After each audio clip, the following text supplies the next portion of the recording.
सबसे सिंपल तरीका है प्रिपरेशन करने का कि आप के दिनों में आपको बस अपनी स्पीड बढ़ानी है, आपको बस प्रैक्टिस करना है, उससे ज्यादा कुछ नहीं। तो आपको जो है दो गुना फायदा देगी। पहला कि आपका जो है इंग्लिश भी अच्छा हो जाएगा, आपकी रीडिंग स्पीड अच्छी हो जाएगी। दूसरा, आप करंट अफेयर्स भी साथ साथ अपने प्रिपरेशन में करते जाओगे, कवर कर लोगे, ताकि आपको एक बार में ही अपने करंट अफेयर्स को पढ़ना ना पड़े एंड आपका मेंस का भी करंट अफेयर्स कवर हो जाए। अच्छे से इन 3-4 महीने को यूटिलाइज कर लिया है तो आप इस साल का कोई भी एग्जाम क्लियर कर सकते हो, ट्रस्ट मी।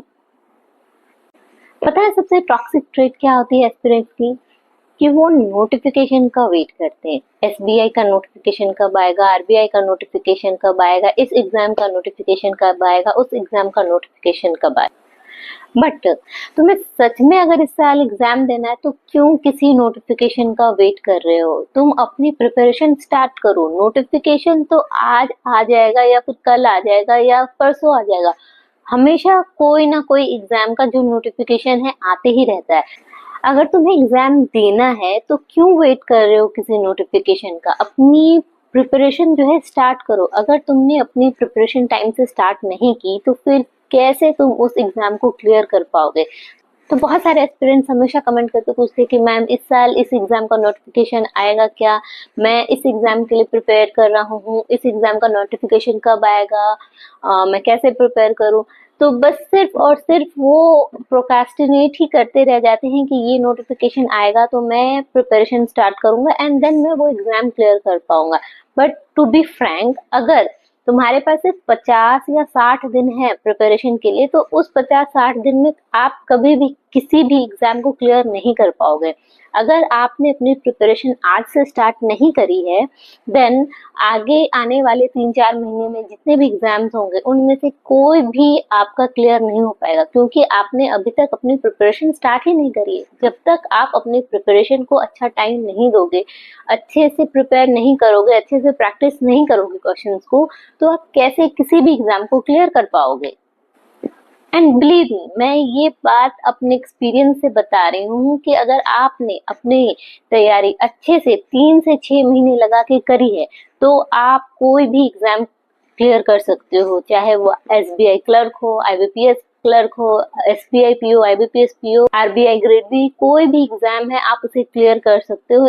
जितने भी इंश्योरेंस के एग्जाम्स होते हैं, एनआईसीएल के, न्यू इंडिया के, यूआईसीसी के एंड ओआईसीएल के, जितने भी एग्जाम्स, जितने भी इंश्योरेंस के एग्जाम्स होते हैं, आप उनमें से कोई भी एग्जाम क्लियर कर सकते हो अगर आपने अच्छे से 3-4 महीने लगा के तैयारी करी है। सिर्फ 1.5-2 महीने में कोई भी तैयारी नहीं हो पाएगी, क्योंकि जब भी नोटिफिकेशन आता है उसके साथ जब भी नोटिफिकेशन आता है उसके 1 महीने बाद ही उसका प्रीलिम्स का एग्जाम्स होता है। तो आप तो मान लो कि नोटिफिकेशन आ जाता है, 20 दिन तक उसकी एप्लीकेशन, जो 20 दिन का जो उसका एप्लीकेशन विंडो ओपन रहता है, उसके अगले 25-30 दिन में उसका एग्जाम हो जाता है। तो कैसे आप 1.5-2 महीने की प्रिपरेशन में कोई भी एग्जाम क्लियर कर पाओगे?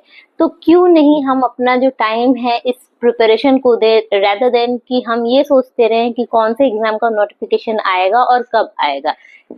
प्रिपरेशन कैसे करें किसी भी एग्जाम की? तो सबसे सिंपल तरीका है प्रिपरेशन करने का कि आप लास्ट ईयर उस एग्जाम की नोटिफिकेशन निकालो एंड देखो कि उसमें सिलेबस क्या दिया हुआ है उस एग्जाम का, एंड उस सिलेबस को आप अच्छे से पढ़ो, याद करो कि क्या क्या सिलेबस में है, एंड देन आप उसे 1 महीने लगा के उस सिलेबस को कवर करो।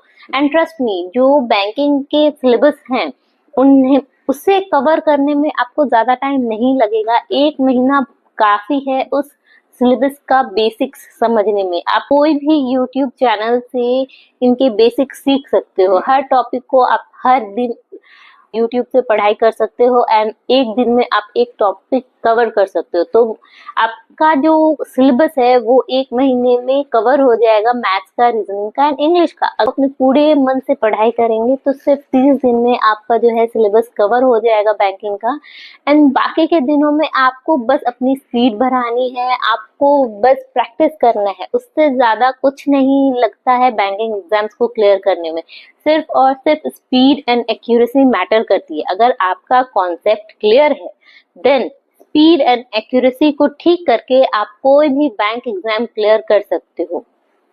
तो एक महीने में आपको अपना जो है सिलेबस कवर करना है, साथ ही साथ आपको न्यूज़पेपर डेली पढ़ना है। 1 घंटा डेली इंग्लिश न्यूज़पेपर पढ़िए, वो आपको जो है 2 गुना फ़ायदा देगी। पहला कि आपका जो है इंग्लिश भी अच्छा हो जाएगा, आपकी रीडिंग स्पीड अच्छी हो जाएगी। दूसरा, आप करंट अफेयर्स भी साथ-साथ अपने प्रिपरेशन में करते जाओगे, कवर कर लोगे, ताकि आपको एक बार में ही अपने करंट अफेयर्स को पढ़ना ना पड़े एंड आपका मेंस का भी करंट अफेयर्स कवर हो जाए। उसके बाद जैसे ही आप 1 महीने में अपना सिलेबस कवर करते हो, अगले महीने आपको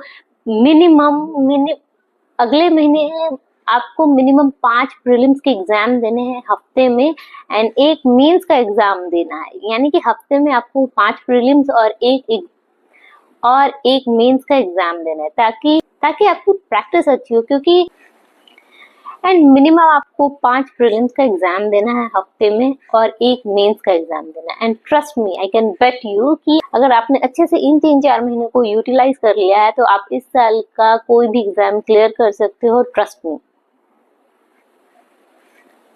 अगर आपको कोई भी डाउट हो तो प्लीज मुझे कमेंट करके जरूर बताइएगा। Bye bye.